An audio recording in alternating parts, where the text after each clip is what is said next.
Hey, my name is Daryl Eakins. We're going to tie the Hipster Dufus 2022 signature pattern. We are going to start off with a tried and true 2457 in a size 8. We are going to do UTC thread in wine 70, and we're going to tie a lift kit in with that. Now, do not thread your entire hook. We're going to be very mindful of our thread wraps, very trouty in that. We don't want to overcrowd the front end of our hook. So we're going to start off with tying a lift kit in to lift our eyes up here. And this are 2 bars of 0.30 lead cut to 5 millimeters. And I will leave you to your own devices on how you want to get these pinned and tied in. So they may be a little uneven, if that's possible. And you want to pretty much have just about the amount of thread you need for this bad boy, which is about 4 or 5 millimeters. And we're going to tie these in right behind our hook eye. It doesn't take much just to grab them, and then do a couple loose spiral wraps so you can move them around. And what we really want is we want the eyes to be on top of the hook shank rather than on the side of the hook shank. So really concentrate on keeping those bars together and then sitting on the hook shank rather than sitting on the hook shank and then going together. And that's going to ensure the height that we want, which is why we have the 0.30 lead, is because the 0.20 lead doesn't give us the same diameter, and which will give us a lower fly, just by enough, and it makes a difference. So I applied some Loon water-based glue, which is a very flexible glue. It rivals Zap in certain categories. If you have both Zap and water-based glue, your flies will be very strong. You can use them where their strengths lie. Zap-A-Gap is great this way. It's not so much this way, and that's what this is going to move if it gets hit. The water-based glue is actually flexible, so this head will flex before it ever cracks and breaks. And the reason we did the loose wraps back is because now that glue got in between our lift kit and around the hook shank before we sealed it in with thread. So now we just got a very nice balanced lift kit here on our fly. And if you ever want to find out if it's exactly on top, you can turn your fly upside down and look at the hook point to the hook shank and see if it happens to be cattywampus or not, and you can nudge it and then tie it in and tighten it. So now that we're happy with where the lift kit lies, you're going to wrap your thread back, half hitch it, lose it, and we're going to move on to the same color, wine, but in 140. And we just need a heftier thread because we're going to get physical when we tie our eyes in. So you want to mount your eyes behind the front of the lift kit by approximately a millimeter, I would say. What we want to do is we want to allow enough space in the front here to build the head once we get there. If we don't, what's going to happen is the fly will end up getting not only crowded, but bulky. So by leaving enough room to finish up front, we will have balance from the rear to the front of the fly. So I really like to keep my movement of these eyes to a minimum. I'm going to tie them in where the movement, I'm going to say, if you were looking at, the pie graph, we're going to keep within a very small percentage to where I can nudge them left or right by almost wrenching it with thread. So I can pull this in now and move my eyes in. And now in this thread wrap, the other side of the X wrap, I can inline, move them back. And I'm always going to tip my fly upside down because that allows me now to see exactly where that's sitting. And before I wrench and tie those in, it's good to make any adjustments that you're going to need. So what I do for that is, we're all familiar with the over the hook shank and under the eyes. And then we're going to do one more bit of glue here before we finish up. So you want to make sure that you don't go too far, because otherwise you're going to have too much thread for the glue to go down in. We want to make sure that when we apply our glue, we can see that it puddles and we can see just enough glue on the thread wrap there. And that lets us know that everything got down and there's still some glue left over. And that leftover glue, we are going to absorb back up with the new dry thread. Sit. All right, so we're going to wrap some thread back. That's our body. Half hitch, kill it, and then we're going to go back to our 70.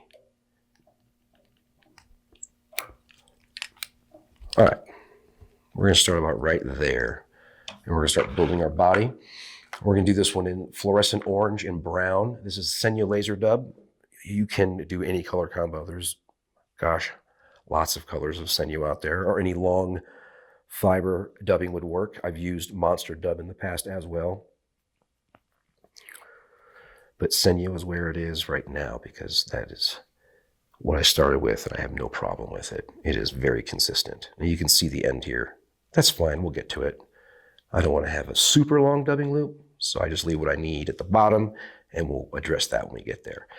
So think about making a small football over a stretch of about 5 millimeters on the back of this fly, because the abdomen will finish up right around 5 millimeters.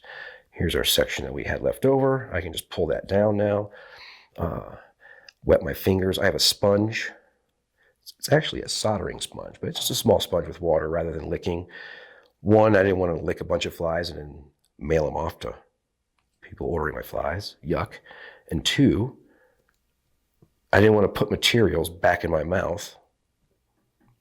Hashtag dad moment. So the sponge seemed pretty logical to me. So we're going to keep going here with rope after rope.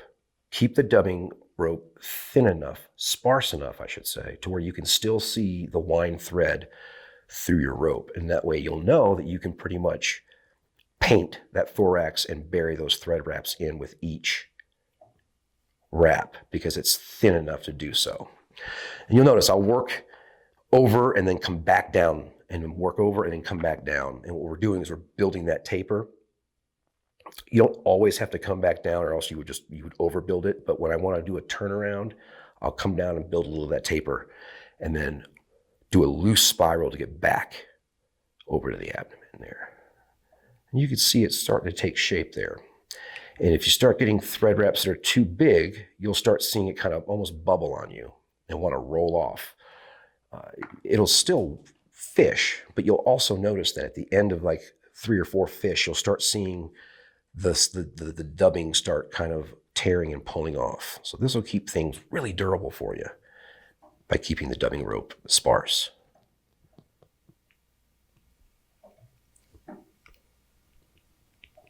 Now there isn't a rib on this fly, and we're going to actually use this yellow or the brighter color, the hotspot color, if you will, of your color combo as the underbelly of the faux rib. This bug was inspired by the Banksia bug, which is a UV pattern that's a free-swimming caddis. And it does have a rib on it. It has a double rib. Super fun tie, as well as productive. So that's what this fly is modeled after. I didn't think it was going to be practical, given the actual design of the fly as it stood, to put a rib in there. It just wasn't going to work. So I used the under color as a faux rib when I wrapped the darker color or the contrasting color back over it. All right, that is super close. I bet you we're probably just one away. What you're looking for there is about 4 millimeters. And after this wrap, I think I will be there. Oh yeah, this is looking good. So check this out. What we're going to do, one of the most important and unknowingly important tools that I ever added was a ruler. Whether I'm measuring how long a dubbing loop is, or how long a fly is, or a tail, or how wide a body may be, I can look at this and know that I'm within the constraints of what I need this fly to be for balance. So pick yourself up, it's a few bucks, and it will be one of your best friends on your bench. So we're going to switch up to our contrast color. The other version of the Dufus that'll be available is a fluorescent orange and olive combo, which is super productive. All right, so when I go back now, let me explain what I'm going to do here. I'm not going to concentrate on making this opaque by any stretch. I want to make sure that I have a casual miss. So don't try and like put a faux wrap in there. Just wrap it back and you're going to naturally have a miss or two in there to be able to have some of our underneath crack through. And that little hot spot, that little bit of faux rib, I'm cool with that. It's exactly what we need. So we're going to leave about, see, a little bit of wine thread creeping through there. That's where we're going to put our 2 feathers, or CDC rather, and our wood duck. Now I just took that little bit of dubbing off. It was another full wrap, but I didn't want another full wrap of dubbing. It just wasn't necessary. And as crazy as that sounds, we don't want the unnecessary buildup. We're going to apply a little wood duck to this bad boy. So you can make these as wide or as big as you like, right, when you pull them off. But I actually counted, and I want to say there's 4 or 5 barbels in there, right in that area of, or zone of feathers. And if you dig a longer feather, then you could time longer. I do tend to keep in that 4 to 5 millimeter zone. There we go.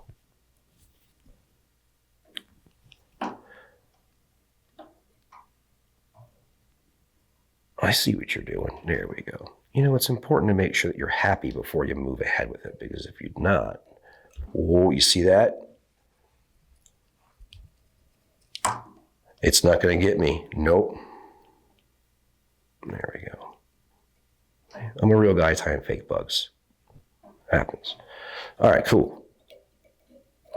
So we're going to do a modified X wrap or a Y wrap.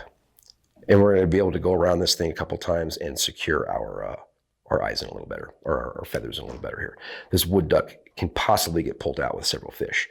We're going to pivot off of our hook eye, go under each eye, come up from behind, over the top of the eye, under your hook eye, go back around, grab this feather, come back around, and then pivot off of that and then over that eye. And then one wrap behind. And now what we've done is we've created 2 loops that just went around each feather and came back over the eye. And then what we have is just double over-engineered feathers. Now, we're one step away. We're gonna do a little dubbing loop of CDC. This is another one of those refined moves. It used to be a full CDC feather that I just tied and wrapped, and it just got too tough to accommodate so much space being eaten by the stem of the feather with wanting to keep the taper intact. So I went to the dubbing loop method, and this is much cleaner on the front end of this fly. So what we're going to do is we're not going to take our dubbing loop and we're not going to build it behind the eyes perpendicular to the fly. We're actually going to build it diagonally over the eyes this way.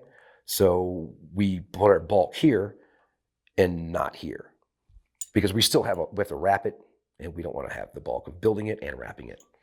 So we're going to go over the top, swing it around a couple of times, cinch it on top, bring it over, and grab it with 2 wraps in the back, and it's locked in. Do now is we're going to grab a little bit of wax. This wax is no more than like a helping hand. It's just enough to kind of help keep those CDC feathers from getting a little bit of wonky on you and going crazy. All right. Get these as close to the tip of your dubbing loop as possible. If you put your feathers in up here, then you're going to have to wrap at least 3 times this much thread over around before you even get to your feathers. So the closer you can get those feathers to the tip of your loop, the more production you're going to get as far as feathers to thread ratio on this fly.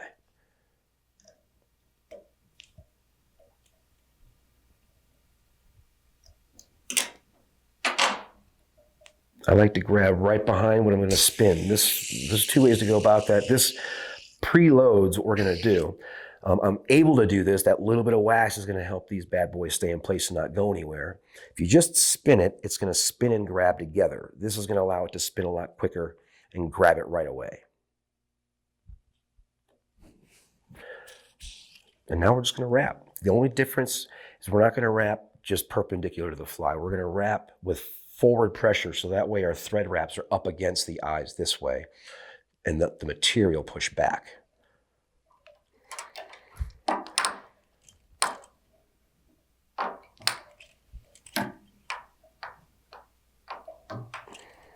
And then, again, I'm going to finish on the top there. All right, let's get some thread management. Now, you'll notice I uprighted my fly there. You know, it's not necessary, but sometimes when you're going in, you're building the head, sometimes it's just better to have the fly upright. You can bite things off. Gravity's working with you, not against you in a different direction. Here's where the zap comes in. Actually, let's make sure that we're not going to zap any CDC. What do we have here? Okay. So I'm not going to use a ton. I'm going to use, what, a 1/2 inch swipe or so, just to give you an idea of what we're dealing with here. That is 1/4 inch, and just a 1/4 inch of zap we'll go around this hook shank. 1, 2, 3. So I got 3 wraps of thread with Zap-A-Gap. And we know if we use Zap, we can half hitch and cut this, and we'd still have to cut it off with a razor blade, which is pretty encouraging. So if we're going to over-engineer it, we might as well do it on the head. So we leave everything empty so we can actually overbuild on top of what's not going to come undone. So we built the head on top of the Zap and the whips underneath. And then you're good to go. This thing is indestructible. So what you're going to get now is a really nice translucency with the CDC. What you want your wood duck to start doing is what it's doing now, is to separate and kind of become one of its own. This adds individuality and personality in each thing. I always look at these things as fingerprint qualities. We all have different fingerprints. That's what makes us individuals. Whenever you can make parts of our bugs that we're giving these fish every day, if we can make these things imperfect in the smallest, just the smallest ways, I think we're winning as far as presenting a fly that puts it in the maybe column rather than the yes or the no column. I think we do ourselves a waste of energy or a disservice if we start focusing too much on the yes and the no. I mean, all a fish has to do is say maybe, and they're going to give it a shot if they want to expend the calories to eat it, right? We know that math. So I'm big on the maybe. So this stuff here you want, you'll notice in some of my other flies when I get in there and I brush over my feathers, I'm really looking to like disrupt every individual part of that feather. So there's an individuality to it and water hits every part of it differently. So yeah, that's the Hipster Dufus. It is an Umpqua signature pattern. It's going to be in your bins, in your fly shop in 2022. Tie a bunch up or buy a bunch.